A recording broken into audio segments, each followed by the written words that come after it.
نبی او صالح څنګه ولې په جنجال شول؟ سلام، ستړي مشئ، وخت مو بخیر ملګرو. که تاسو هم غواړئ په پوره جزئیاتو پوه شئ، ویډیو تر اخره وګورئ او زموږ چینل هم سبسکرایب کړئ.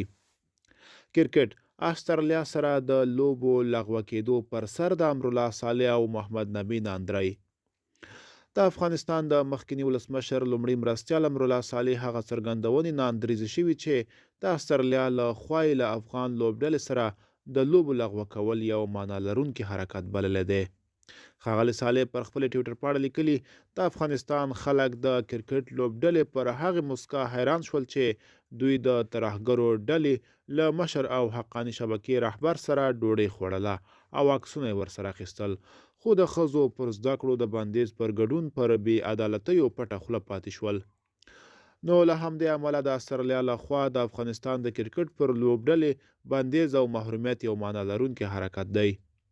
د افغانستان کرکټ ملي لوبډلې یو شمېر غړو په 13 سپټمبر کې د طالبانو کورنیو چارو له وزیر سراج الدین حقاني سره ګډ عکس اخیستی و، خو د افغانستان د کرکټ ملي لوبډلې لوبغاړي او مخکني لوبډلې مشر محمد نبی د ښاغلي صالح د څرګندونو په غبرګون کې توند غبرګون ښودلی دی. محمد نبی د ښاغلي صالح د ټویټ په ځواب کې لیکلي، قدرمن صالح، ستاسو دغه ټویټ زه حیران کړم. هیڅوک د افغان لوبغاړو وطن دوستۍ او ژمنتیا تر پوښتنې لاندې نشي راوستلی.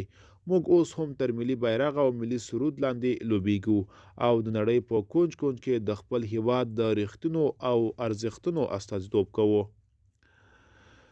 وروسته له هغه چې طالبان پر افغانستان بیا واکمن شول، بهر کې د افغانستان د کرکټ د ټولو لوبو په پیل کې د افغانستان ملي سرود غږول شوی او د افغانستان درې رنګه بیرغ هم د دغه هیواد د ملي سمبول په ډول وړاندې شوی دی، خو په کور دننه اجازه نه ورکول کیږي.